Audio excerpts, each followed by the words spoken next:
This is Continuum Drag, a weekly podcast where we watch sci-fi, fantasy, and everything in between. This week, Sliders, Season 1, Episode 8, and Season 2, Episode 3.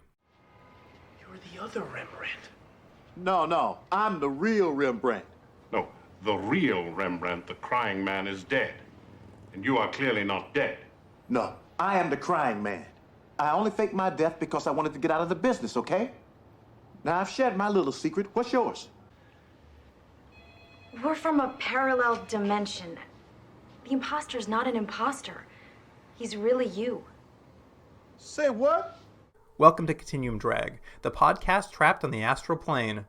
I'm Luke, here with my co-host Jordan. What's real, Jordan? My what's real was the exact same thing. I'm just trapped on the astral plane. Joel, that's where we're going to go today. We're in simpatico today. It's what Sliders does to people. We sync up, because we're going to all the parallel worlds, we're meeting our parallel selves. It really syncs you up. Luke, how do you think we do, you and I, going on parallel worlds? Oh, I don't know if I want to meet myself on a parallel world. What if he's more successful than me? Well, one, I think that's probably guaranteed for both of us. I hate that. And the second thing is, based on this show, the chance of you finding your double are very, very low. They don't want to have to spend the technology to have to double these. Or, unless you have a twin. No, spoilers. Spoiler. A twin identical twin? Nope. Yeah, we'll talk about that. I love just peppering these things so no one knows what we're talking about. All right, Jordan. Well, before we get started, you got something for us? I do. I just thought we'd do a fun little segment. It's a game we've done before. I know you love it, Luke, and it's called Guess the Role.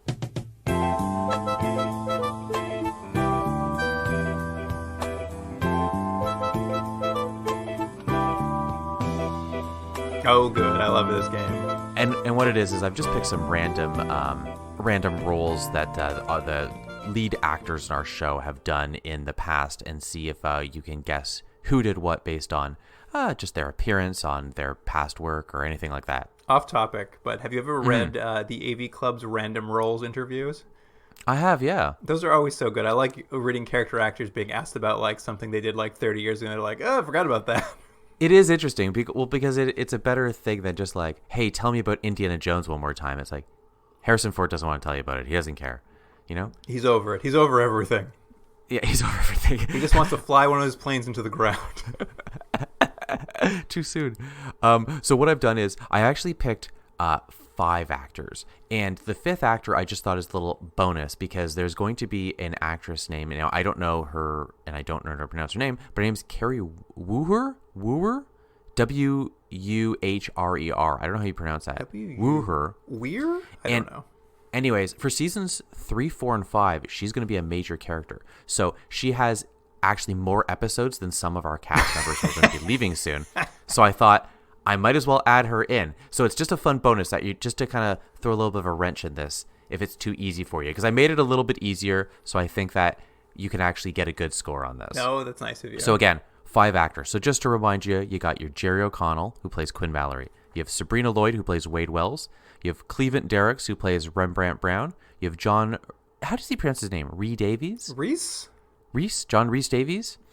He plays Professor Maximilian Arturo. And then again, this last actress who we haven't seen yet, but I'm assuming we will in a couple weeks, Carrie Wooher, who plays on the show. She'll be playing Maggie Beckett.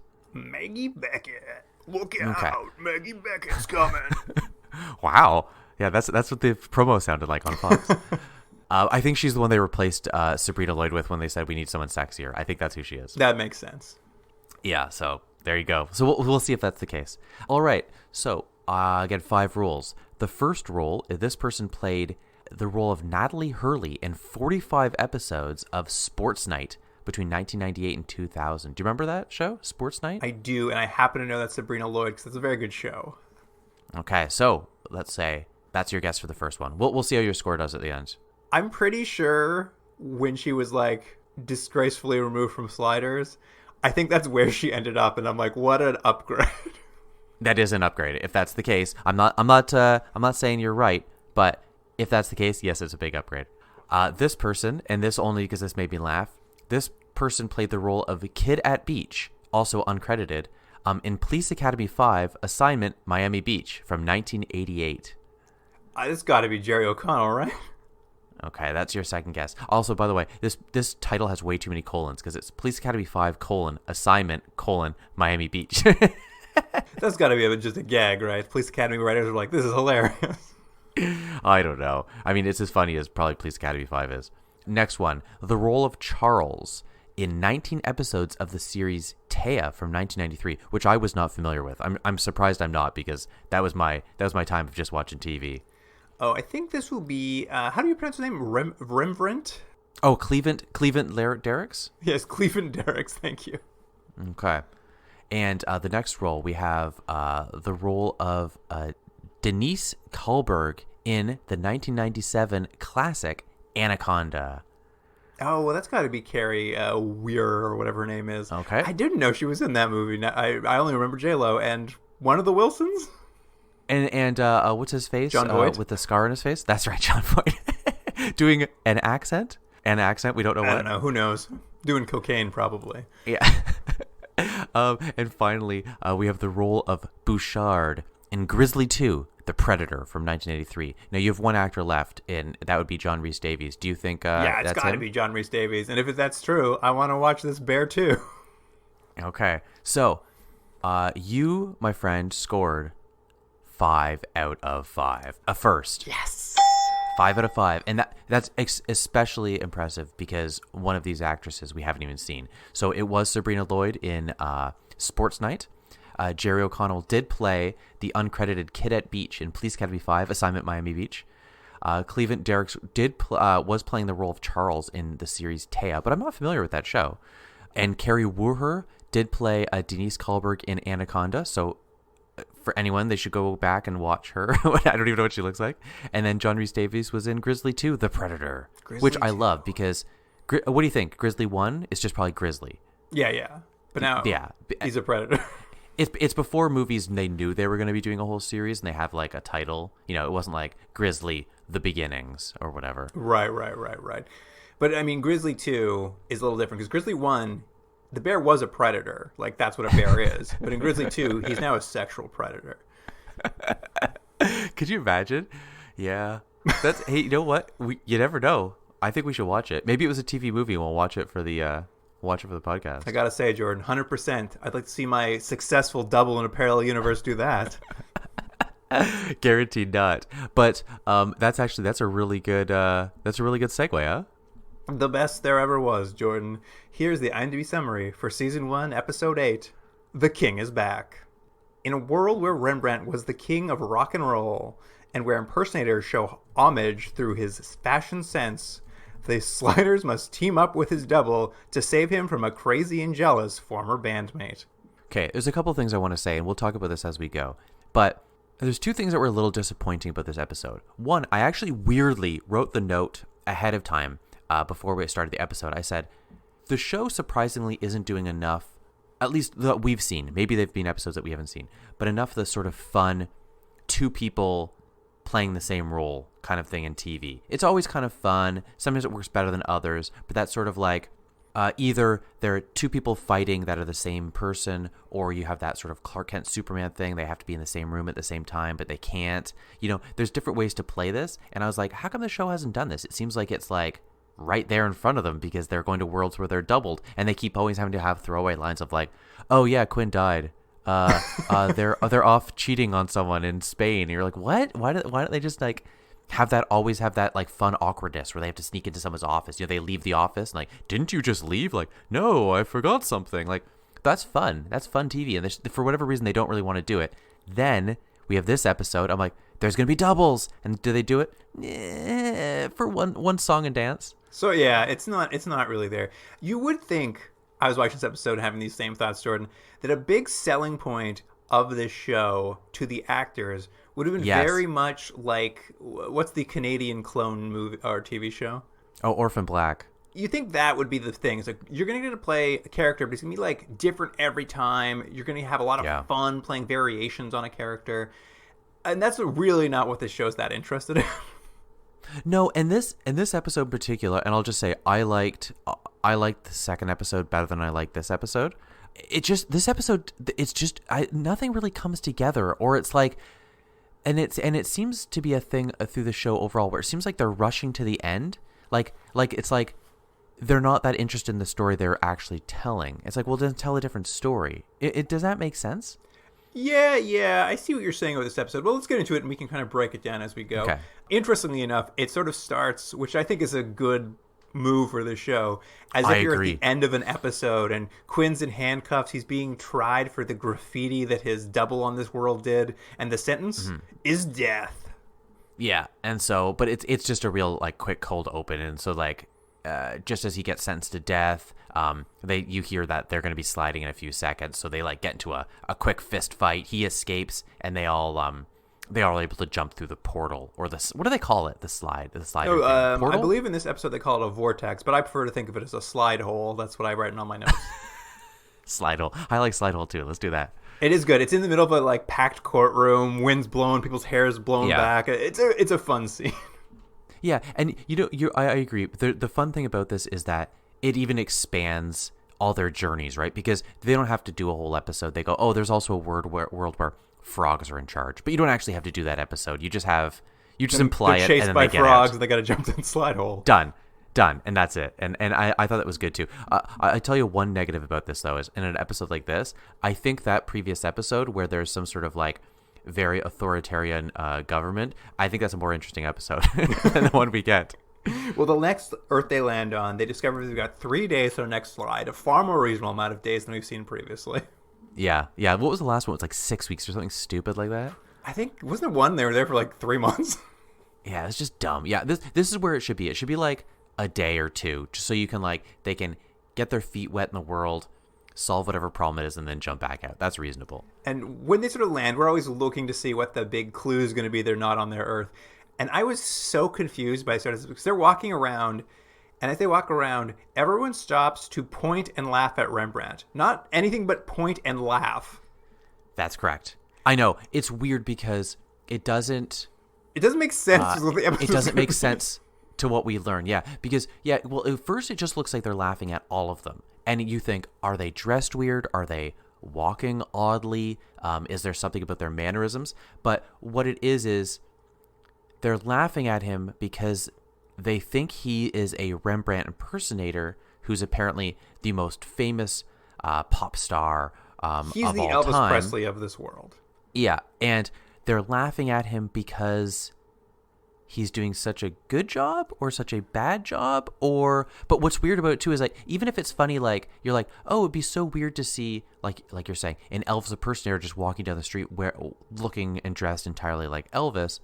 I don't know if the response would be one to just every single person you pass to laugh and point, and secondly, they make it very clear this is commonplace.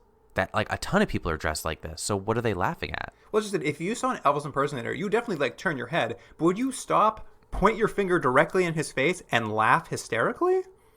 I think one person would. Would I think every single person that they pass? No. It was so weird. But yes, the big reveal is Rembrandt is a huge star on this earth.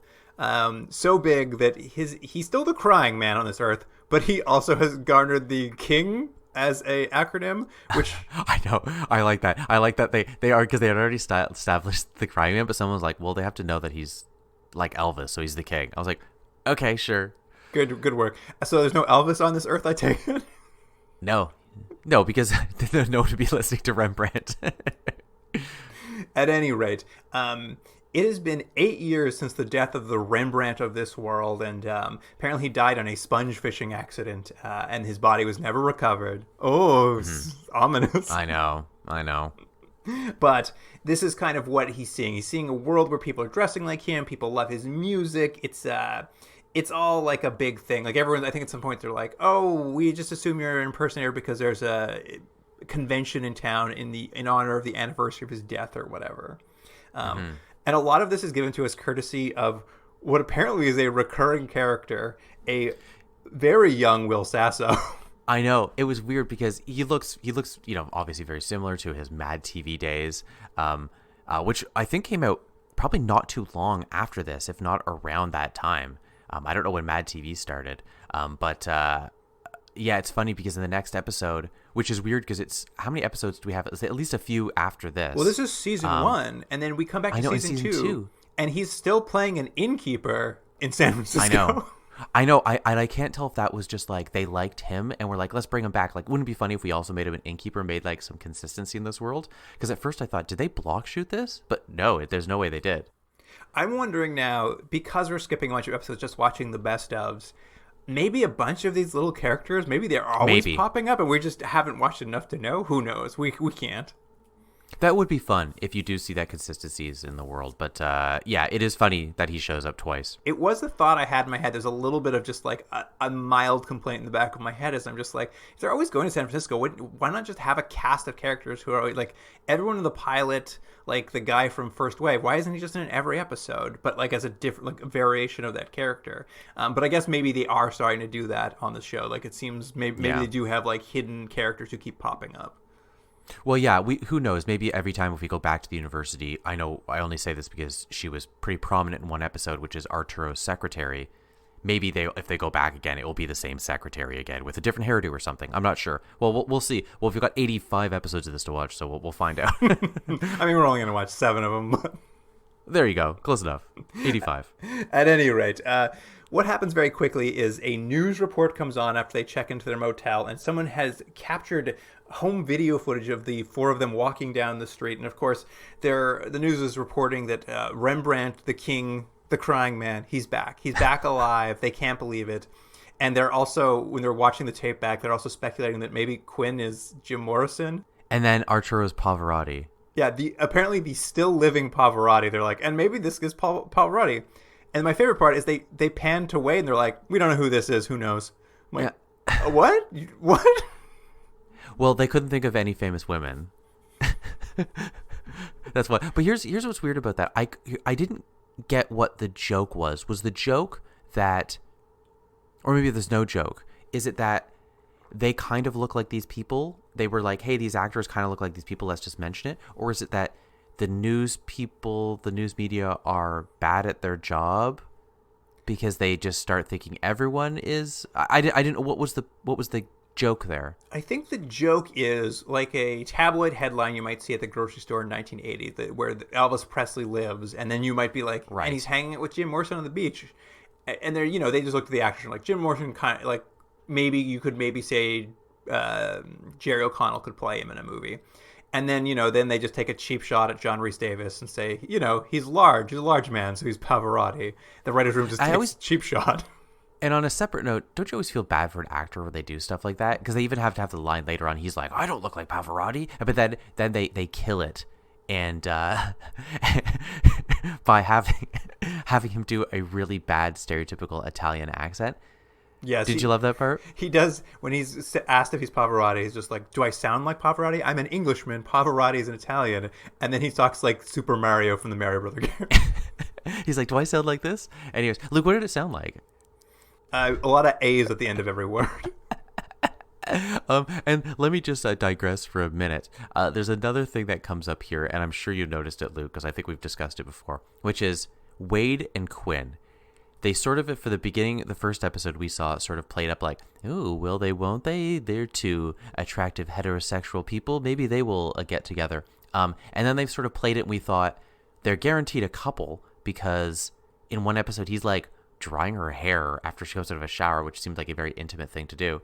In this episode, they drop a weird line where at the very beginning they have to unhandcuff Quinn because he's still handcuffed from his court in the previous world, and they have Quinn. She takes off like his handcuffs really easily, and he's like, "How do you know they do that?" And she gives him a wink of like, I'm into like handcuffing myself." And they're like, "Oh, you naughty girl," or something to that effect. And then in the next episode, they mention how they kissed one time, and they kind of talked about their feelings. And I'm like, I don't understand this thing. What am I supposed to get out of this relationship? Is it like a little bit winks and nods, or are they actually a couple, or are they? I don't know what this is. They're really, I think, going for the will they, won't they thing. So maybe what we're seeing is occasionally they're closer than other times, and they're like, oh, when are they finally going to get together? Because we, the audience, can't wait. I guess that's what it is. I guess my whole overall point is I can't wait any longer. Yeah, you just want it to happen. Let's go. Get married.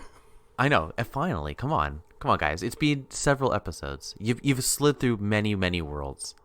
At any rate, with the news out that maybe the crying man is back on this world, everyone's in a tizzy, obviously. And one of the news reporters goes out to interview Rembrandt's agent on this world, Captain Jack Bear, something like that? Yeah, Captain Jack. Captain Jack, to you, his friend. Yeah, Captain. I call him Captain. And they go to visit him at his office where he's auditioning the 80s novelty act, the Del Rubio Triplets. Yeah, is this where they drop the weird line where they say this is gonna be bigger than when Michael Jackson rejoined Public Enemy? That happens a little bit later, but he is excited to hear Rembrandt's back alive, and that is his line. He's like, it's going to be bigger than when Michael Jackson rejoined Public Enemy, which I was just like, just show me that. That's all I'm interested in. Yeah, it's I don't know. The show, they drop things like that, and I always am like, are you making a comment? I can't tell if you're making a comment or a writer just thought this was an easy gag, and I don't. It's same like that, like Pope Jane Pauley II. I'm like, are you guys making a comment? I can't tell. I can't tell if you're actually smart or not. I think the answer is no. No, these are all just easy gags. Yeah. Okay. Well, there they are. And Captain Jack's so excited that his star attraction's back alive because, as we see, he's got a lot of low rent acts. And he needs to get back up to the top. So he's just like, I got to head down to this motel. I got to find Rembrandt. I got to put him back on top. And we get this weird scene where I guess everyone finds out Rembrandt's at this motel because, like, there's a mob outside. And we have a whole gag where Rembrandt goes out to see the mob. And then Arturo goes out to save him. And the crowd strips Arturo's clothes off. Yeah, well, the hotel manager, played by Will Sasso, he's the one who spread the word. Oh, is that what's happened? That's what it was. Yeah, so he said it. Then they get like irritated at one point. But yes, why? I know what they're showing. They're showing that the fan base is so ravenous and so passionate that they start tearing the clothes off. But it doesn't quite. I don't think it quite lands. Just to let us know how successful he is here. And Captain Jack shows up just in time to help them because they don't know how they're going to get to this motel. And he's just like, hey, listen. Let's get back together, Rembrandt. I've already lined you up a televised comeback for a concert that I think is happening in like 36 hours from now. Yeah. None of this lines up, but sure. And it's going to pay $1 million per song. Yeah, so I don't... It's weird because I guess the people who did this pay-per-view contract, they weren't like, we'll give you $20 million. We need you to do about 20 songs because we need to fill up, let's say, an hour of airtime. They say, we'll just give you $1 million for every song you do. And he's like, we'll just keep doing songs one after another. I'm like, is that the deal? Is that how it works? They'll just keep playing on... Apparently. That appears to be their plan. He's just like, you'll just keep playing for as long as you can. Let me just stop us quickly here because it's something we're going to see near the end of the episode. Luke, let's say you were doing a huge comeback special for... Let's say it is Elvis. Let's say Elvis is coming back. And he's doing a huge comeback special and everyone's really excited. You know... the fervor is just pulsating through the nation. As an opening act or opening acts, would you probably choose Elvis impersonators? Yeah, I mean, that makes perfect sense to me, right? Just I think so too. Long string of impersonators before you put the main act on. Yeah, I think so. Because usually when I go to a concert, I like seeing a lesser version do the same songs before I see the real thing. Yeah. Anyway, we'll get to that in a little bit. But This is the concert he's offered.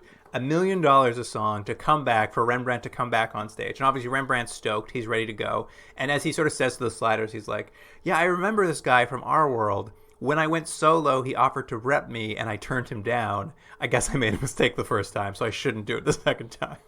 Yeah, I actually thought this was a pretty good thing. And there's something they could have played with a little bit here, which again is this sort of like idea of missed opportunities in life. And when you have, I think there was something here they could have done more with, which is Rembrandt seeing a more successful version of himself and this push and pull of he knows what he should be doing is getting back to where he belongs, which is his actual world. But this seems like a much better version for him.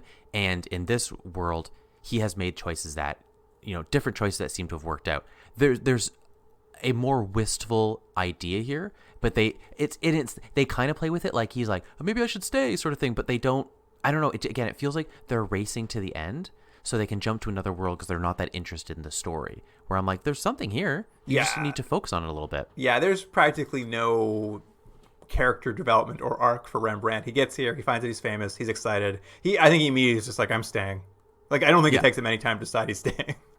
Well, and he just and I think weirdly, for a character that I would say is my favorite character, and I think has been the funniest, most consistent person in the show, weirdly I liked him the least in this episode. And I don't know if it's because he was just focused so heavily on as the primary character, or if it was just that they just didn't know what to do with him anymore. Once he was the lead and he's just like, yeah, I want to be famous. And I'm like, and what else do we learn about Rembrandt? Nothing. You're like, oh, okay.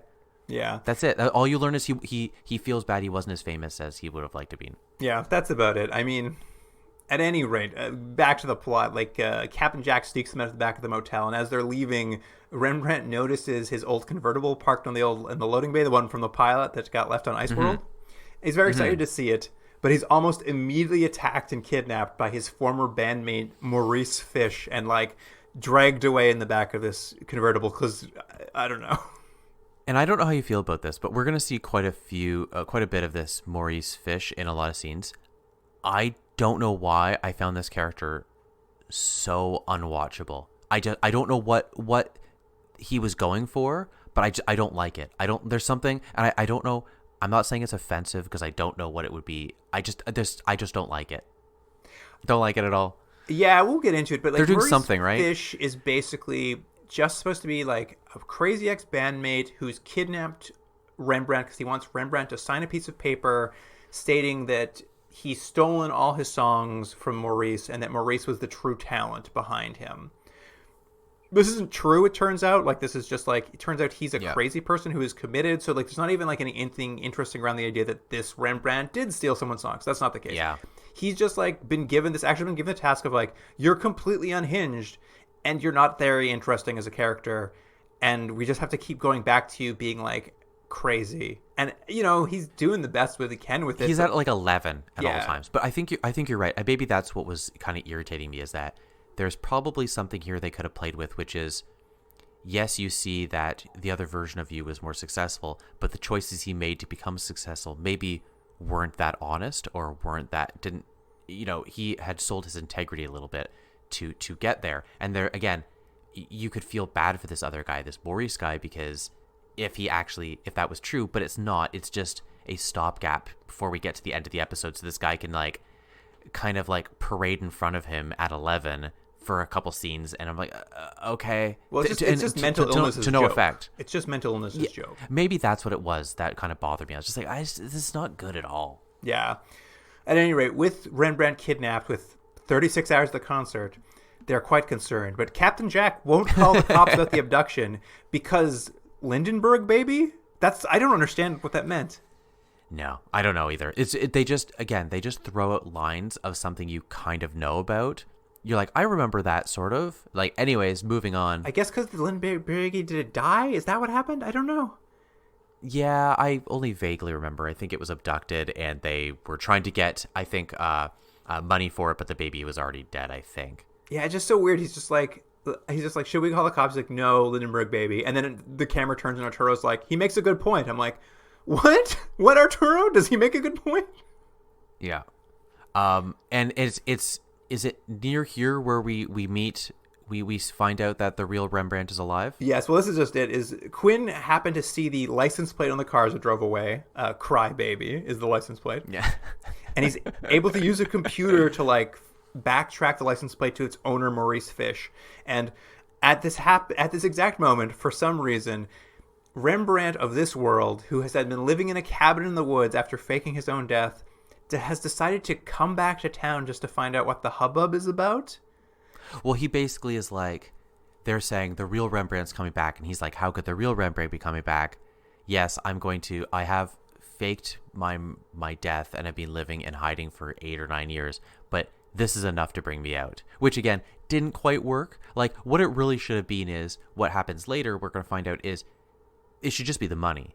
It should just be that whatever it is, he's now living in a part where he's not as happy with his choice because he got used to a certain lifestyle. He sees the amount of money that he can make, and it's like, that's going to be the turn. But it's not. It's like, I'm just kind of curious. Yeah, he's just a little curious. So he comes back, And, they're all excited to see Rembrandt, but it's not Rembrandt, it's his double. And we, the audience, know it's not Rembrandt because the actors don't look the same. Yeah, because it's played by, and I looked it up, and I'm sure you did. It's played by Cleveland Derek's brother, who I can't remember his name. Sorry.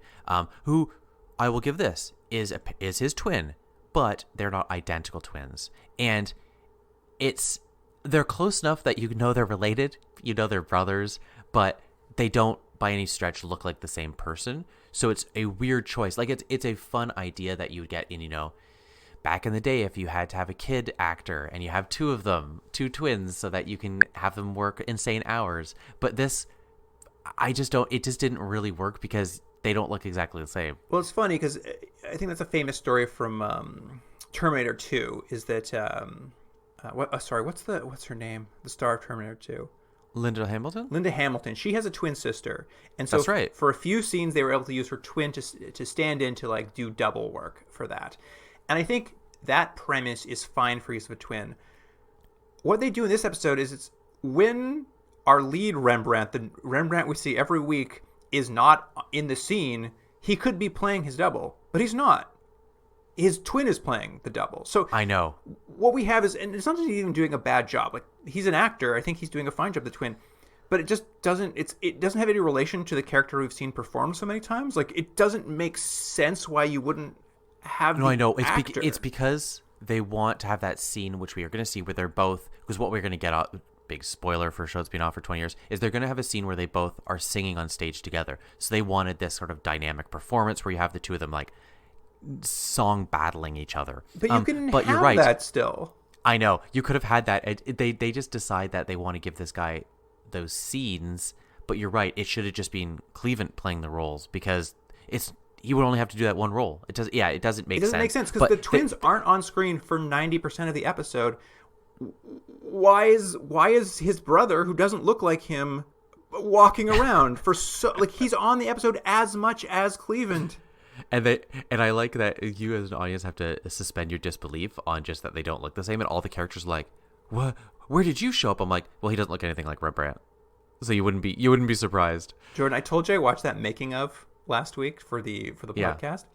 The creator Treme was going on and on about what a genius he was for this twin thing and how everyone was blown away and they couldn't figure out how he did the effects because it was so good. And I'm just watching. I'm like, nobody was tricked, man. This is awful. Yeah, it's a weird thing, and it unfortunately it doesn't do anything for this episode. It's a neat idea for the guy to have his brother, in theory, play this other role. It just doesn't really work for the show. Just have whatever. him, like everyone else, just have him come on at the end when you need two Rembrandts on stage to fake us out, because it's dark. There's flashing lights. We would have never known it. You wouldn't do all these tricks that you're talking about in the making of, like having them both on stage. But why have the brother play the whole character? I mean, the brother's fine. He's not a bad actor. It's just like doesn't make any sense. Like he doesn't know the character the way Rembrandt does. So the way he's performing it is just like it's like I'm watching someone else entirely. Yeah. Well, I honestly, that first scene where you see him watching TV, I was confused because I was like, is this a Rembrandt impersonator? What is this? And yeah, so anyways, you just have to suspend your disbelief that they look exactly the same because that's what they want for the show. So and you can't. But again, it's really going to be to not much effect because he's now going to come back. Now the concert's on. The concert. I like that Rembrandt.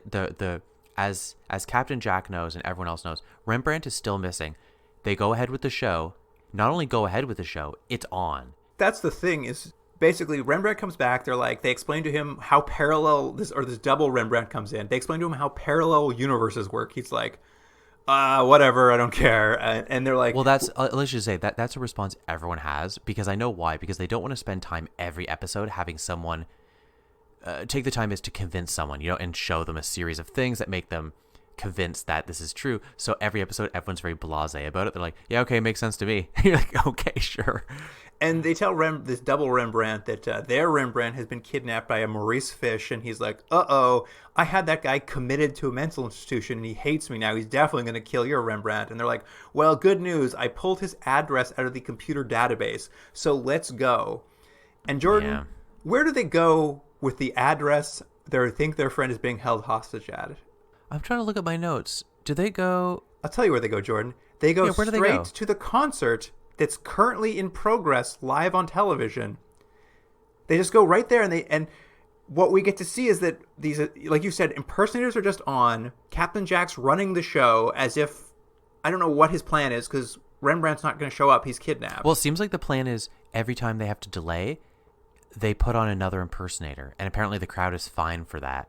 But how does Captain Jack think the show's ever, like, Rembrandt's gone?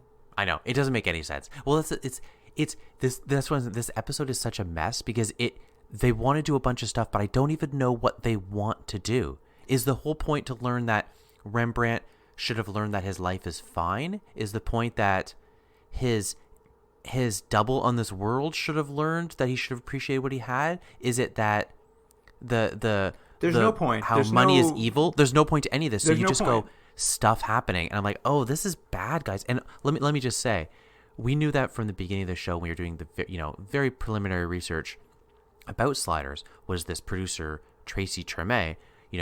I want to do all these great ideas and all this stuff for the first season, and then Fox didn't want me to, and they wanted a more action show and stuff. I was like, I think I'm on Fox's side because these aren't ideas.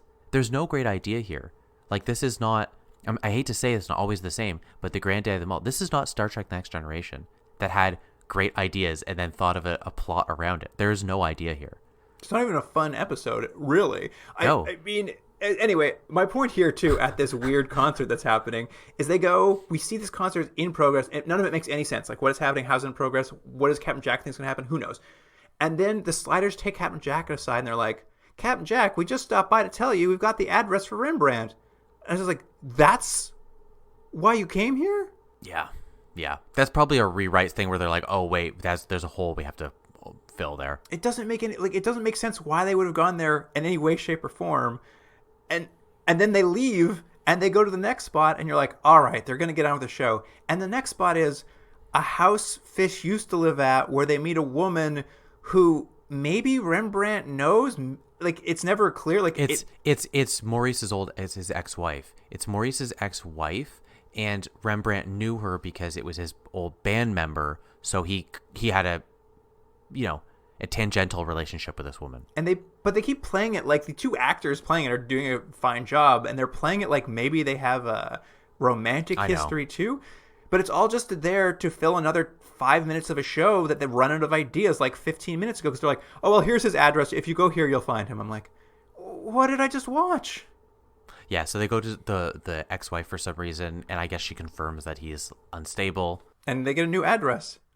That's right. They get another address. They go to the next place. It's a spooky basement where he's holding Rembrandt hostage. We've been back here a couple times over the episode. He's always there menacing him at 11, as you said.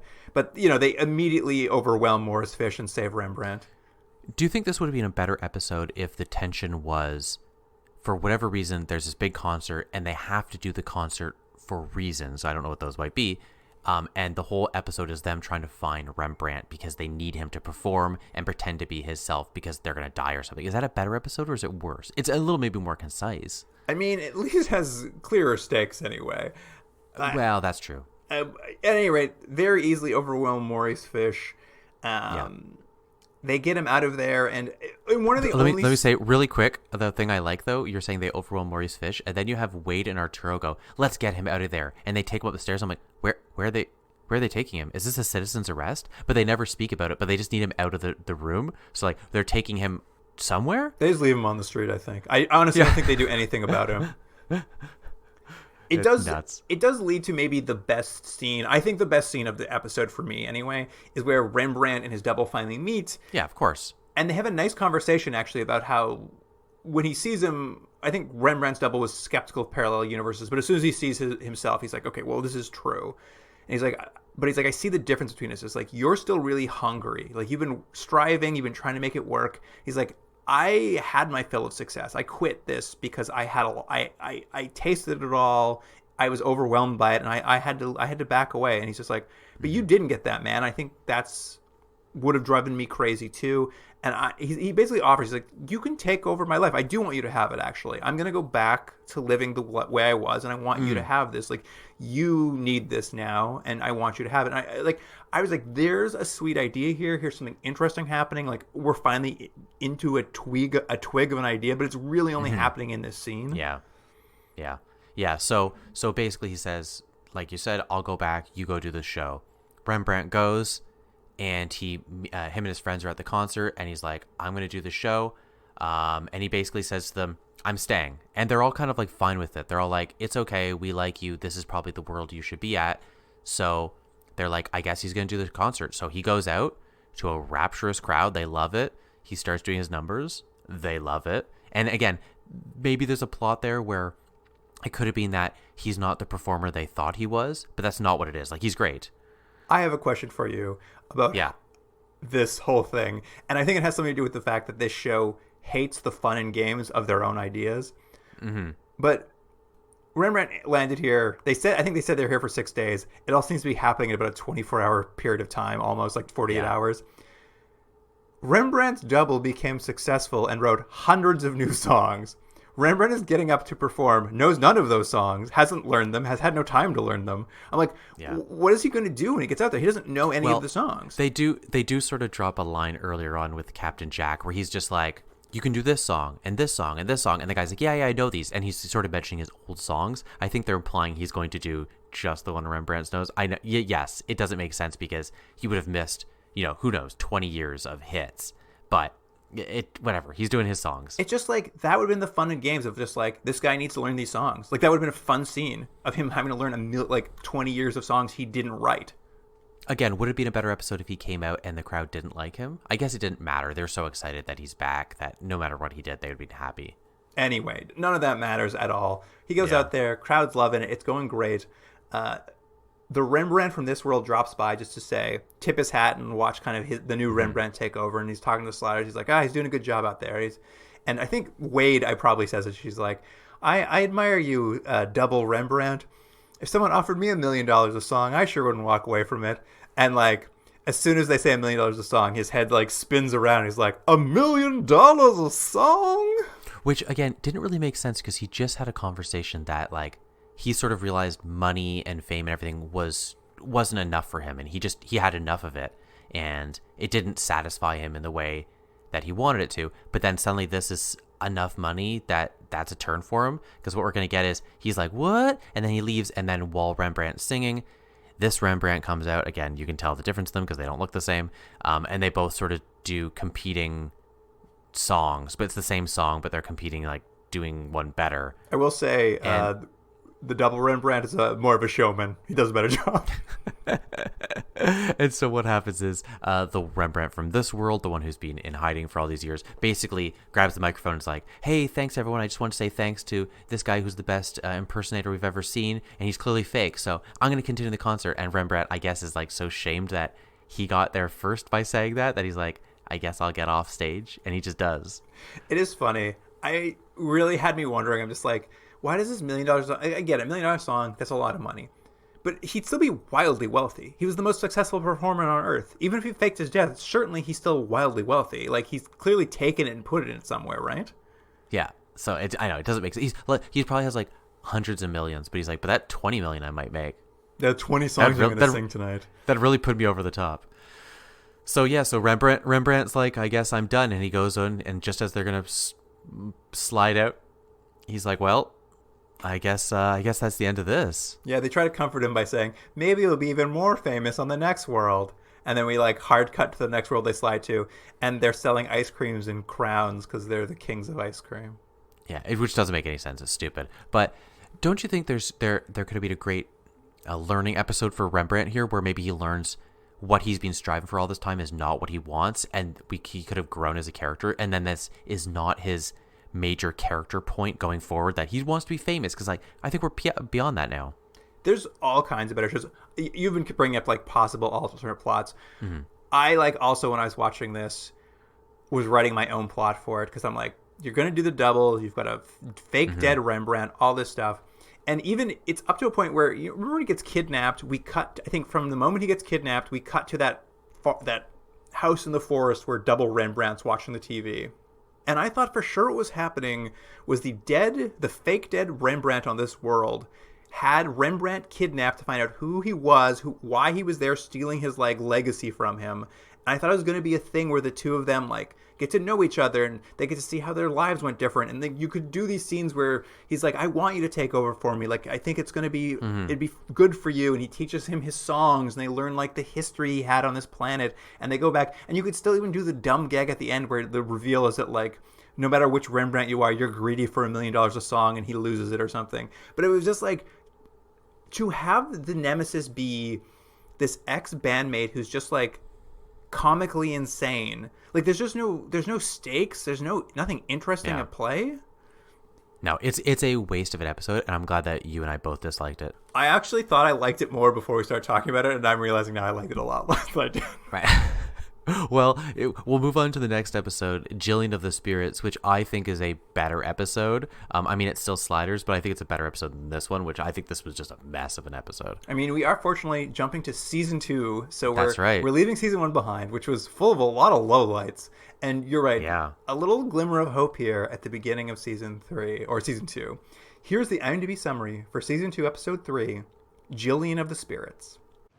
Look, what is this astral plane? Well, in Theosophy, it's thought to be the next level above the tangible world. Kind of like another dimension. Okay. Now, if this lightning surge, if it carried him there, would now sliding out of here bring him back? Might be my only chance, Rembrandt. In a world where technology has been banned after the event at Hiroshima, the Sliders must find a way to fix the timer that was damaged by lightning. Quinn doesn't fully materialize and must accompany his friends in a ghost-like state in the astral plane. And that truncated summary was courtesy of Mark D. Snyder. Thanks, Mark D. Snyder. I have a question for you, Luke. So you said it in the synopsis there. We're going to learn it about halfway, maybe more than halfway through the episode, that the society they're in is a bit of a, not quite a Luddite society, but like they're very cautious about new technologies, so they adopt them very slowly in this world. And the reason they do is because after the Hiroshima bombing, it has made people very wary of technology. Now, did you like that they told you about Hiroshima and that's the reason it went on? Because in previous episodes, we had this sort of thing where they're like, oh, the women run the society because of A, B, and C happened. Like, I always kind of think, like, I don't need this back history. I just think it's a fun idea and let's go with it, because the more you delve into it, the less it makes sense. That's how I feel. But what did you think? Did you like that they made it like definitive start to this movement in the culture? I found it less offensive, or like not offensive in that it was offensive to people. It's just offensive to my brain more than. Yeah. I found it less upsetting only in that what it was is they didn't go into a lot of detail. Just like after Hiroshima, we basically saw we could push ourselves to apocalypse in 30 seconds. Like we're right there. Like we've gotten too smart, and that basically we decided to put the brakes on technology. And then all of that is probably how they've done this. And I think they've selected Hiroshima, obviously for the big reasons of it was a horrific event, but also because they want it to be 1950s world. So it kind of also buys them the explanation for why everyone's dressed like they're a swinger in the 1950s.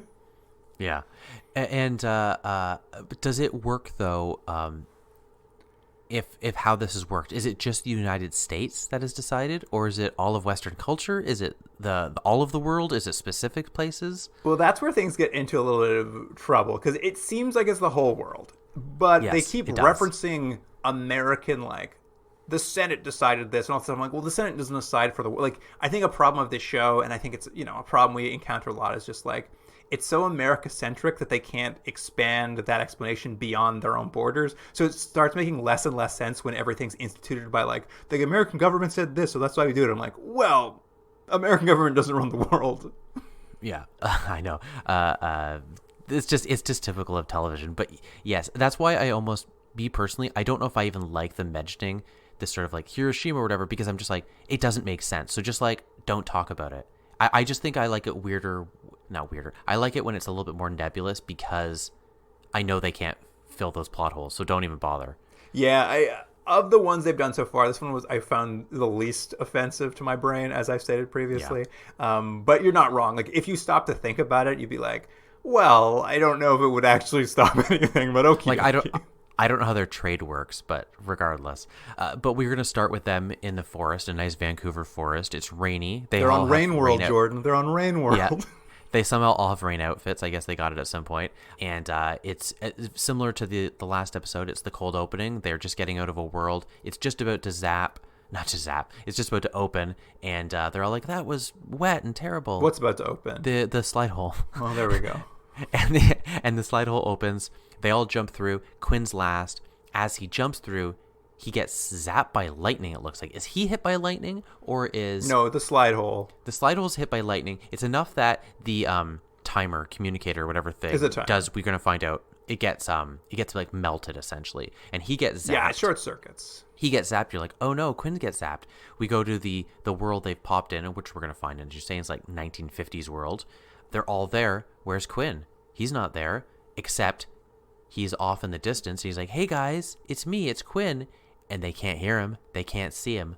He seems to be a ghost. That's right. I mean, you want to watch this episode. You know it. He exists only on the astral plane, Jordan. Yes, yeah, that's what we were hinting before. Now, Luke, before we get into all the details, do you think this was too much plot for one episode of the essentially A and B, which is, one, they have to deal with fixing this timer so they can zap back, and so in a world where there's no technology. Pretty interesting. Pretty good setup. Yes. But then you also have that Quinn is on the astral plane and he can't communicate with them and they don't know he exists. And that's also happening. But do those two blend? I mean, they do in this episode, but like, I don't know. It was like, this is a lot. It's not the smoothest blend for sure. It did feel like they had two plot lines. They were kicking around the office and they're like, we can make these two work. Yeah, because they don't coalesce in a way that you're like, oh, I see why he was invisible, because this happens. That doesn't happen in the show. Like they do this whole thing that he talks Arturo through making the timer, but you can see that in the opening scene. I don't know why they didn't have him talk him through at the beginning, but it's just like, okay, sure. Yeah, it's not the smoothest transition for sure. But I mean, of the episodes we've watched, I think I'm the most forgiving of this one so far. It's a little more on the fun side, at least. I agree. This wasn't much. I honestly, they're not night and day, these two episodes, but this is a far stronger episode. It's still Sliders, but it's a stronger episode than the last one, and it's not nearly a mess. And I agree. There's a sense of fun that the other episode didn't have. And as we've said, it's 1950s world. Technology here has slowed to a crawl post-Hiroshima because they're afraid of technology and what it could do to the world if they let it run rampant. I would say if there's anything that bothers me about this concept, Jordan, is when we cut to town and we see a movie poster on a movie theater that says Spartacus has been held over for the 1,872nd week. And I was just like, I don't know why they couldn't make movies for 50 years. Yeah. Well, they have the technology. It's funny, I didn't even notice that. Yeah, it's how it starts. They're like, we've been it's specifically held over for 1,872 weeks. And I was just like, as the episode went on, I'm just like, well, there was no reason you couldn't have made another movie. Yeah, it's just you can't focus on the details too much in this. It's like Set Deck thought something funny and they just like went for it. At any rate, these Sliders immediately get into trouble in this world because a horse cop stops them, or they stop a horse cop and ask for directions. And the horse cop notices that Arturo has a digital watch on. Don't you think they're not careful enough, though? Like, the first thing they do before they know anything about the world, they approach a police officer. They don't know if this is a normal police officer, or if this is a more aggressive world, or if a police officer even does policing in this world. Like, and I just think they've been at least 10 different worlds. Quinn was nearly executed for graffiti. Yeah, so it's like, you think they would be like super cautious every time they come to a world. You think they'd like stop and go, okay, let's have one of you go peek out. Let's just watch things for a little bit. I know it doesn't make for very interesting TV, and you need this to start the action, but it's just like, you guys are just like, you're so sloppy about your sliding. It seems like it's their first slide ever done. Yeah. So anyways, your point is Arturo goes to talk to the police officer to ask for a payphone. While they're talking, he notices Arturo is wearing a digital watch, which is funny to me that he wears a digital watch. I was going to say, it doesn't fit his character at all. It doesn't make any sense. Yeah. So he's wearing a digital watch, and the cop's like, this is bad. The Bureau of Technology is monitoring this and doesn't like you having this technology. I've never seen it before. But before he's sort of able to arrest them, his horse like goes a little nuts, and he has to deal with his horse, and they like run away. Yeah, Quinn uses his ghost powers to spook the horse. Is that what he did? I didn't remember. Yeah, as Quinn uses his ghost powers to spook the horse, or they'd be arrested for violating the anti-technology statutes. That's right. Yeah, it's an illegal material in the anti-technology statutes put through by the Bureau of Technology. And they head to what I guess must be the place they always go to when they land in a new world, the motel where Will Sasso works. That's right. And despite being nearly just now arrested for wearing a digital watch and being told about the anti-technology statutes, they have a discussion with the innkeeper about how there is no TV or electronics listing in his phone book and start asking him where they can buy some technology. And he just, like, the innkeeper freaks out. He's just like, you can't ask these questions. I'm going to lose my license. I'm going to go to prison if you ask me these questions. And I'm just like, you guys were just nearly arrested. What are you doing, like, out loud in the middle of the foyer of this hotel room? Just, like, openly having this conversation. That aside, but they even say, like, something about a computer. And the guy doesn't say, like, I've never heard about a computer. He's just like, what? Technology? And I was like, but why would you even have said something you know they don't have? If they've been playing Spartacus for 1,000 days, they don't have a computer. They're like flipping through the phone book. They're like, can't find any technology. I wonder what that has to do with that cop freaking out and telling us about anti-technology statutes. I'm like, you're dumb. You're all dumb. That's the problem. Well, they also, I think, assume the audience is a little dumb, and they have to like we'll let them get their feet wet. We don't want to throw too much information at them all at once. Rembrandt does have a good idea, though.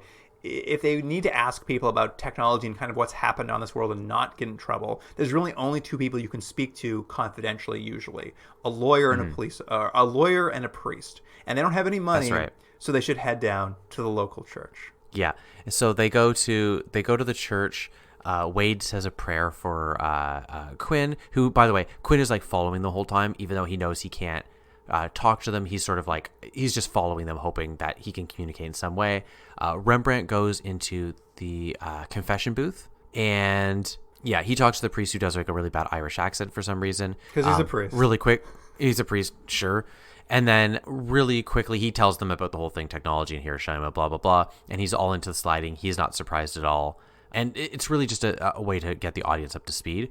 And while they're in the church, a service is going on, and Quinn notices that one of the parishioners, one of the people at the church, just clearly sees him. And so he realizes there's someone who has the ability to see the different astral planes and can see ghosts or whatever. Yes. And we're going to learn, this is not the first time. She can see things in other dimensions or other worlds or other spiritual realms that the normal person can't see. Yes, this is Jillian, and as you said, she has the ability to see into the astral realm, and she's been nearly committed before because she's talked to people in the astral realm before, and it's caused a lot of problems in her life. Mm-hmm. I do like that in this episode, they don't find other ghosts. There are no other ghosts that Quinn encounters. But the indication is this woman's been haunted by spirits her entire life. This episode just happens to deal with Quinn. But in the day-to-day of her life, just the ghouls of the netherworlds are bothering her. Yeah. Not important to this episode, though. And did you think there was maybe a misturn of having this in the 1950s? I thought there was going to be something really about the restrictiveness of Western culture and the idea of what was allowed specifically for women. I thought that's what they were going to go into, but it's just like, oh, it's just a time where they wouldn't have the technology we needed, you know? Yeah, that's it. Like, I'll just say, this is less deep than Back to the Future going back to the 1950s. That was a deeper movie. Quinn is able to essentially chase this woman out of the church and like convince her basically to go pass a note to the sliders to let them know he's alive, that he's here, he's trapped in the astral plane. And it works. The sliders get the information. She kind of tells them something only Quinn would know, i.e. that Rembrandt walked in on him and Wade making out one time. That's the big thing. And what's so funny to me is just like, they got this note. She's explaining this whole thing. She said something they couldn't do. And no one else could know. And I'm just like, great, we can just move on with the plot now, right? Like, you know, you've answered those questions. And then we just get like 30 seconds where Arturo's like, no, could be not true. And I'm just like, why? Why would that be? Well, it was a weird thing because it's a beat they add in that Arturo is skeptical about it, which is like, okay, that works, but they've already proven he's there, and for the conceit of the show, he's there now. So, but it's like, it's not as if for the rest of the episode Arturo's not going to believe it. He's just, for some reason in this episode, very irritated. They have him more angry than normal, where like he's trying to fix this stuff and he's like freaking out and stuff. I'm like, is that Arturo's normal behavior? I don't know. It's just it just doesn't quite work. It's like they're making things fit because they have it. It's a plot thing. It's like they need Arturo frustrated because they need eventually Quinn to help him. So that's why he's acting that way. Yeah, I guess so. It's just so weird. It's just like they prove it, not beyond a shadow of a doubt, but enough for the Sliders episode to like get it out of the way. And they're like, in a different episode, maybe we could have a thing where they need to prove it and Arturo doesn't believe in ghosts. And they're like, oh yeah, but we can't do that in this episode. But maybe he'll say a line and then never bring it up again. I'm like, oh, that's a good idea. No, it wasn't a good idea. But anyways, they eventually explain she's cool about them being Sliders, as everyone is. And they go to is this where they find out that I know they're going to go to Quinn's house, but I don't remember the link there. I just wanted to make a quick note that after sort of they, learn Quinn's still there and all the stuff's going on, he's in the astral plane. Oh, I remember. They can't see and help him. And, you're just like, well, now they've got two problems to solve. Him on the astral plane and fixing a timer. But before they leave the church, Rembrandt says, well, maybe when we slide, he can just jump in the hole and we'll fix it. And they're like, yeah, probably. That'll probably fix it. And that's the end. It's the end of discussions on how to get him out of the astral plane. Yeah, but I do remember the link is while Rembrandt's talking to the priest, the priest says, who's kind of like a helpful person, he's like, if you guys want to know information about technology, there is someone I can tell you about, like on the slide. Yeah, he knows an ex-con who just got out of prison who's still probably dabbling in technology. So they give him like an address. They go, great, thank you very much. They go to this place, and would you believe it? It's Quinn's dad, who we've seen one other time in the pilot. Quinn's dead dad. He's alive on this world. Yeah. Do you think the actor was just such a nice guy? They're like, let's keep bringing him back? I assume he was just available in Vancouver. Yeah. So they come back, and it's like, commercial. Oh, no, it's Quinn's dad. So they basically go in and talk to him. Again, he's cool with sliding. Yeah, well, on this world, his son Quinn was also a genius here. Oh, my gosh. It made me laugh and laugh and laugh. And what did he die of? He died of polio, Jordan.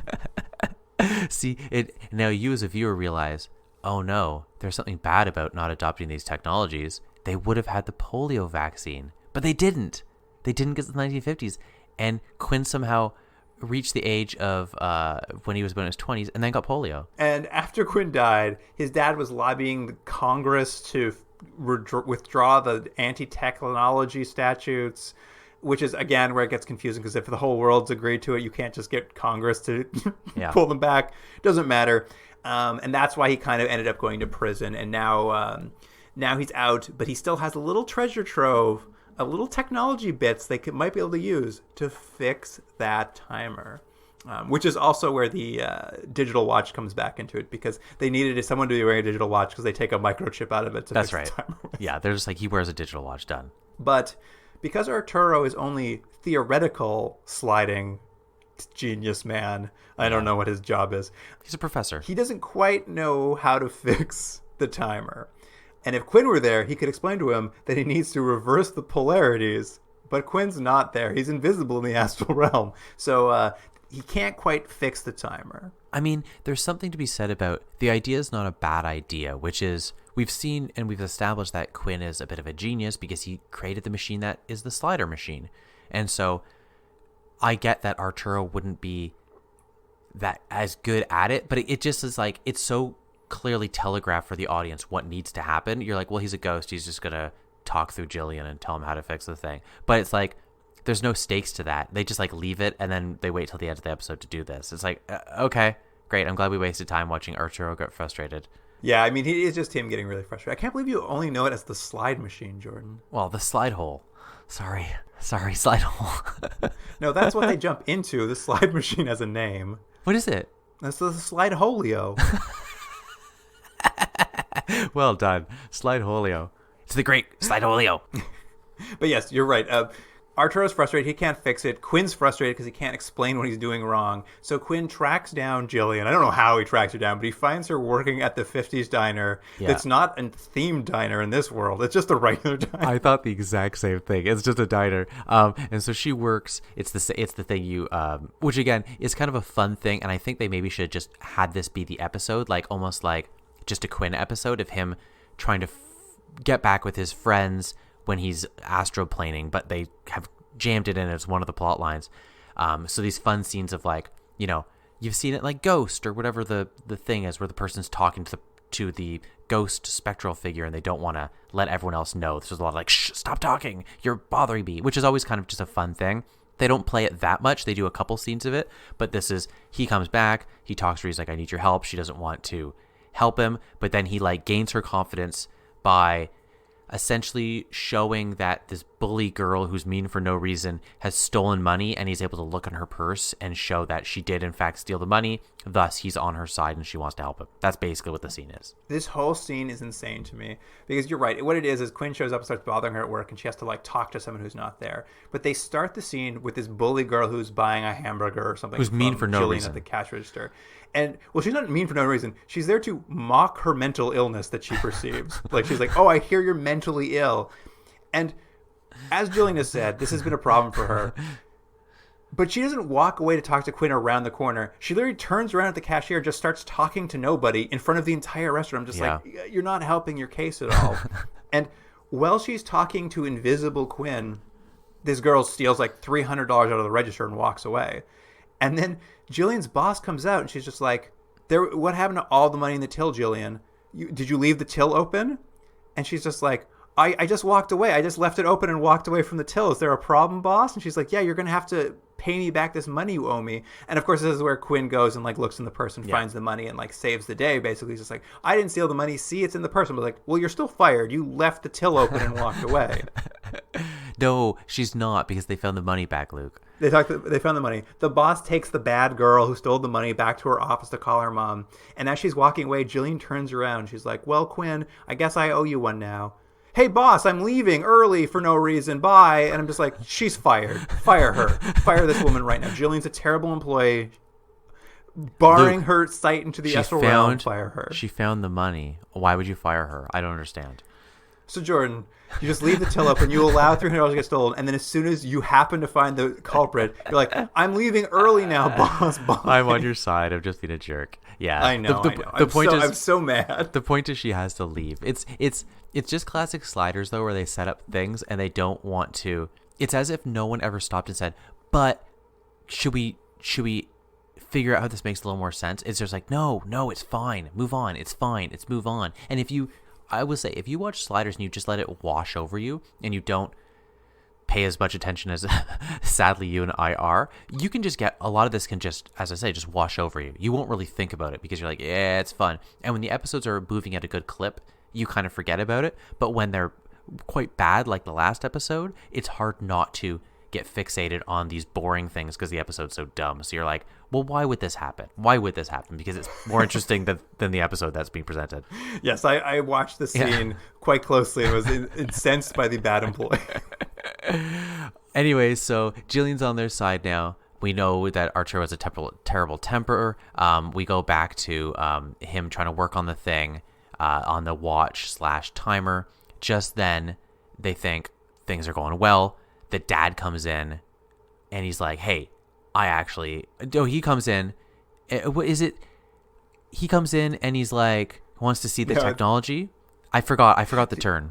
The anti-technology agents raid the house and steal. They're like, hey, we heard there's technology here. They are going to arrest Arturo and the Sliders, and the dad's like, don't arrest them. It was me. I was working on the timer. So they take the timer. Right. He's Spartacus. They arrest Quinn's dad and they drive away. And just as Quinn and Jillian are pulling up to the house, they see it all happening. So they follow the agents back to the, I think I've got it written down here, the Bayside Power and Electrical Company. That's right. And Quinn's like, I'm going to use my ghost powers to sneak in there and see what's happening to my dad and the timer. And he goes in and he discovers that Quinn's dad is actually scamming the Sliders. He works for the Bayside Electrical Company, who are, I guess they got him out of prison early, so now he's their employee. And essentially, they're trying to gather as much technology as they can because they're using their political power to lobby the technology statues to go away, and they want to have all the technology they can so when it goes away, they'll have a leg up in the market.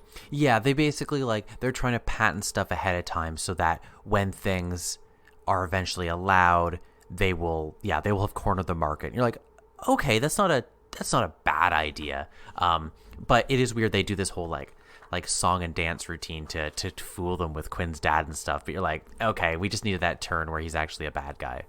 Quinn and Jillian go back. They explain the scam to the Sliders, and they also mention that Quinn's dad's going to murder them all when he's finished. Well, yeah. Well, he does have a gun later and stuff. They basically are like, yeah, he's like a violent guy. And I was like, okay, we've seen none of that evidence. He's again, doesn't have the greatest integrity, but I don't think he's a murderer. Yeah.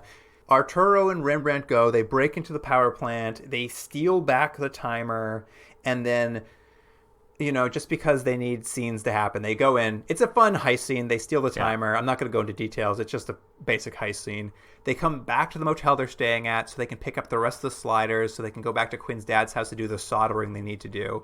But as they're leaving the hotel, Jillian's mom, who we haven't brought up, but her mom's always popping up, and she's always mad if Jillian's talking about the astral plane. She doesn't want her to be like seen as insane. She's like, doesn't want her daughter to be like sent to another mental institution. So she shows up and she's mad. She's like, what are you doing hanging out with these people? I don't like you talking about the astral plane. And they basically tell her, it's like, your daughter's really special. She's got a special power. She's helping us get our friend out of the astral plane so we can slide later.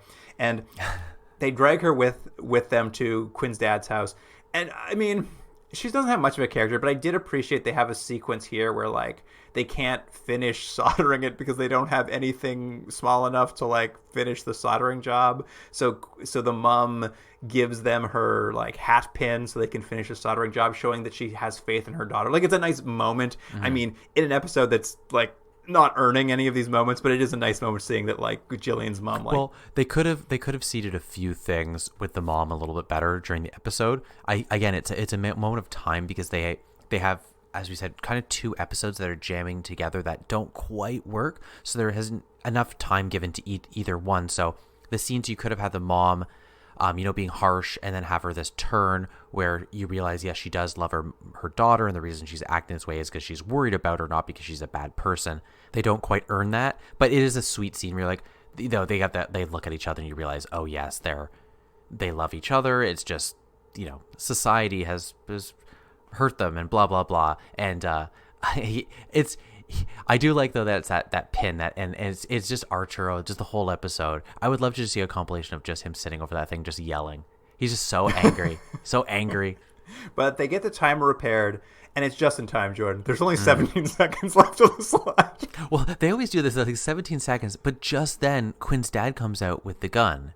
And I'm like, yeah, he storms downstairs. There's no time for this. There's no time. I know. It's so funny. And the slide hole opens, and maybe this is information we missed in a previous episode, but we're told that there's 60 seconds before it closes. So once the slide hole opens, you got 60 seconds to get inside. And Quinn's dad has him at gunpoint. He's not going to let the slider slide. And Quinn steps in front of the slide hole. And when you're standing in front of a slide hole in the astral plane, you can be projected into the normal world. So basically, Quinn's dad sees Quinn alive and well, and basically Quinn's able to talk his dad down and be like, you're not this Wasn't guy. That overly convenient, though, to have that you could see and hear him because he's, like, standing in front of the hole? I was like, okay, this is one way if we could get around this. It's like you said, Jordan. It's two plots that they thought they might be able to mash together, but it doesn't always, like, the puzzle pieces don't always quite fit as well as they could. But it gets them out of it, right? Also, don't you think the dad would have had maybe a more reaction to have seen his son that died, and like, and if he died of polio, a very sad way to go, and painful way to watch someone go. And it's like, he's like, hey, look at that, it's Quinn. Yeah, well, they only have 60 seconds. They don't have time for that. Yeah. But what he does is he says, all right, I'll let you guys slide. I'm sorry. I love you, son. Welcome back. And the sliders go to the hole, and they're like, let's slide, Quinn. He's just like, I've got bad news for you guys. The slide hole didn't open up in the astral plane. I don't see it here. And I'm stuck here. And they all slide away, and the slide hole closes, and I'm just like, is Quinn for a second I was just like, is Quinn stuck in this world? I don't understand how they get out of this. I do think for a minute there was going to be a serialization of, there was going to be a few episodes of him trying to connect back with them again. I was like, that's a really cool idea. Or you had a few episodes where he wasn't there, or you just check in with him, but it's not. Immediately another hole opens up because of reasons. For some reason, the slide hole to hell opens up. It's just like a red glowing hole. And then Quinn says, "Oh, I guess the slide hole is now passing through the astral plane after it finished off in the It's other so plane." stupid. It's so stupid. Again, but you're right when you said, like, it's just none of this is earned because they set up a problem and then they don't invest any time to it. And then it's like, well, now we're going to solve it. I'm like, okay, I guess Rembrandt was right at the beginning where they're just like, I guess we'll jump through the hole and everything will be fine. That's what happens. Everything's fine. Yeah, they jump through. They land in the next world. Quinn's back to his physical form. And good news for everybody. They landed on Nude World. Yeah, that's the joke. Everybody's naked in this world. And it's weird because it's clearly cold where they're filming because all the Covered in actors... snow everywhere. Yeah, and it's like, oh, they decided this, but didn't have it go like, oh, these poor actors have to be in the cold for this scene to have this hilarious reveal that the mailman wears a hat but no clothing. I also was like, the sliders all laugh. They're like, ha, ha, ha, everyone's naked here. I guess this isn't our Earth either. And they just walk down this, like, it ends with them walking down the street. I'm just like, these don't learn anything. They should be stripping all their clothes off this exact second so they don't go to jail. Immediately they went up to a naked police officer. They're like, hello, good sir. Do you know where the nearest payphone is? How do you feel about digital watches? And that's it. That's the episode. But again, we'll rate them now. But that I thought was a much better episode. It's a more fun episode for sure. Which is, let's just say, we've now watched, what, 4 or 5 episodes of Sliders? It is what this show should be. It should be fun and dumb and have a good time while you're doing it, because they just don't know how to do anything deep. They don't know how to do anything terribly inventive or interesting. So just have a good time. Am I wrong? I will say, though, Jordan, we didn't talk about this, but we got some great Rembrandt trivia that first episode. Oh, do we? I wrote it down here in my final notes for you, that apparently the character Rembrandt can cry out of each eye individually. Oh, that's right. He does say that. Yeah. I'm sure that'll come up later. That's a real selling point.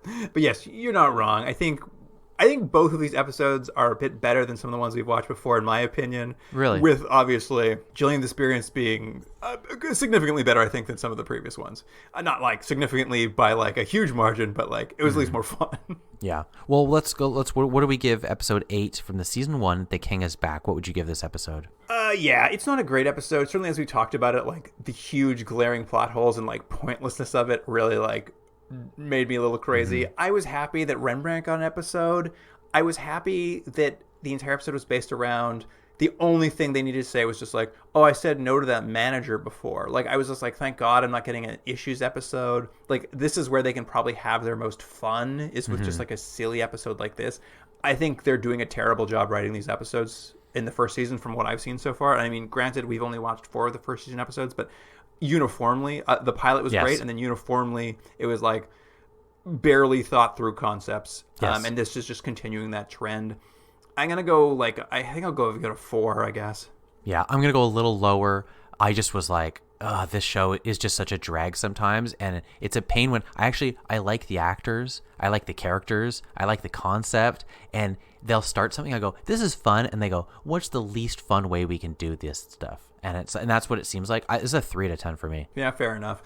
Yeah, I think I'm only going up a little bit just because I'm like, at least they weren't like. It wasn't offensive. What did I say? It wasn't as offensive to my brain. Yeah. No, and you're right. And they didn't try to do like some ham-fisted like idea where they talked about something about the culture or race relations or something where they clearly don't have a deft enough hand to handle.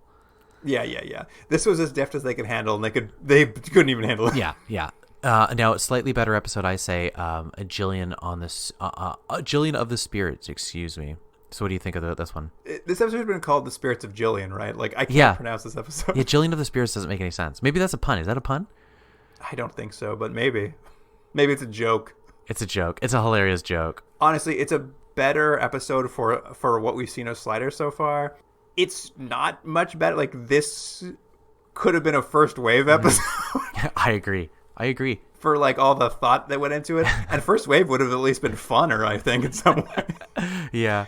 But there's some fun moments. I know I complained a lot about that scene at the restaurant, but it was also very funny to me watching the scene at the restaurant. So it's pretty hit or miss. I'm going to give it a straight down the middle 5. It's funny, Luke. I'm also giving it a 5. I would give it more because it was a more fun episode. But guys, this is season 2. You had a whole year. You've done this show, and now you come back, and this is, at best, okay. So 5 out of 10. You guys got to do better than this.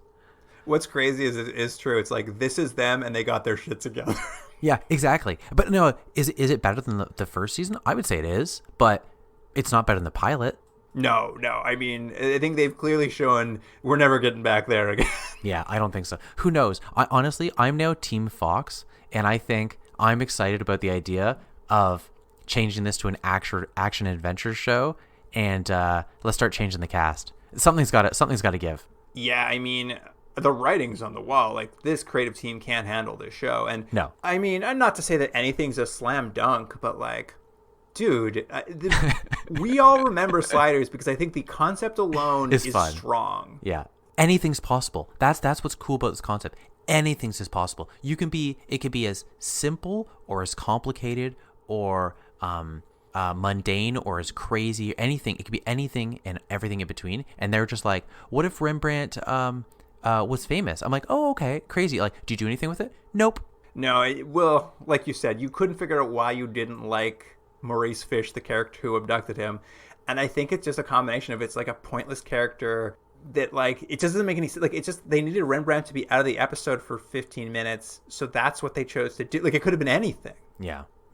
It could be a flat tire. Could have been a flat tire.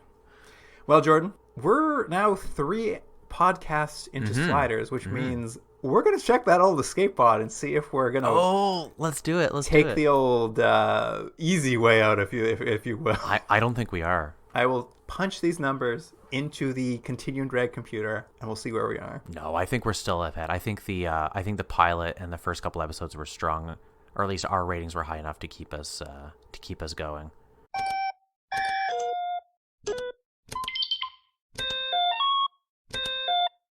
All right, Jordan. Do you want to hear what the current rating is for Sliders? I do.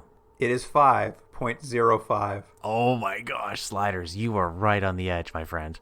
It is 0.05 away from the escape pod. It's a bad show, I think. I know. Oh, and can I say something really quick?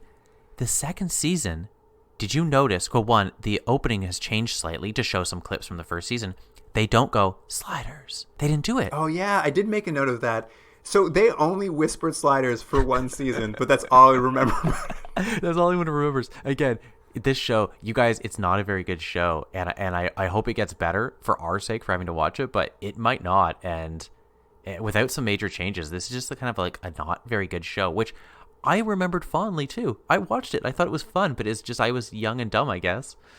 Yeah, I'm shocked. I'm shocked to see how colored by nostalgia the show is. I'm watching it, I'm just like, this is terrible. Yeah. Well, if that doesn't tell you we should watch more episodes, nothing will. So more next week. I mean, yeah, we'll be back. We're going to watch 2 more episodes. I mean, from this point on, we're going to have to check the escape pod every podcast episode. It's so close to falling off the edge. It's crazy to me. I can't believe it. Yeah. It's just they've been really bad. Really, really bad. And these are the best episodes we're picking. Well, yeah, from the algorithm we've designed to pick the best 3 episodes of every season. And I will admit there's been some hiccups with that algorithm, but like nonetheless, I think we've done pretty well picking the good ones, and this is rough city. Yeah, it is rough city. Anyways, let's see what the rest of season 2 has to offer next time. Well, if you at home are like, no, you've missed the best episodes, you really need to go back and watch this episode of season 1, you have the chance to make that happen because we have bonus episodes for charity. What it is a little initiative we've got where you make a charity donation to a list of charities on our website as selected by past guests. We ask for a donation of $50. That's the suggested donation, though. Give to what your means allow. We won't hold it against you. We all know we live different lives in this world. My parallel slider is so rich. He's just riding down on a gold water slide right now. That's what he's doing. He's not we were making his talking about that podcast. before we recorded. Would our alternate versions be much more successful than us? The answer is yes. Yes, they would. Every world. Every world. We just talked about that on the show. You know that, right? No, we talked about it also off there, too. I know. Okay. Luke, we can't stop talking about sliders. Off there, on there. But yes, if you make a donation to bonus episodes of charity, you can select any episode of a show that we took the the escape pod out of. Anything, any series we never finished the entire breadth of. And when it comes to these best of series, that leaves a lot of episodes, Yeah, a lot it of does. episodes of Sliders, a lot of episodes of First Wave. So you could pick any one of those that we missed, pay a little bit of money to charity, do a nice deed for somebody. send us the receipt, and we'll do a bonus episode for you. We've done a couple Tech Wars. People know how this works. Yeah. At any rate, go to the website, continuumdrag.podbean.com, or check our social media. There's links in our bios there. You can learn all about it. And, of course, if you need more information, you need me to explain this better than I'm doing right now, you can email us at continuumdrag@gmail.com, and I'll give you more information. And that's it. And that's another week. Yeah. In the meantime, if you want to see some clips from Sliders, Yeah. you can go to our social media. I forgot how we do at this. Continuum Drag is the handle there. And that's on Instagram, Twitter, and Facebook. And I don't know, email Jordan about what you think his parallel slide lives would be like at the email address, continuumdrag@gmail.com. That wraps it up for this episode, though. Thank you for joining us, listener. And Jordan, I will slide you next week. Nice. Right in the slide hole. See you then.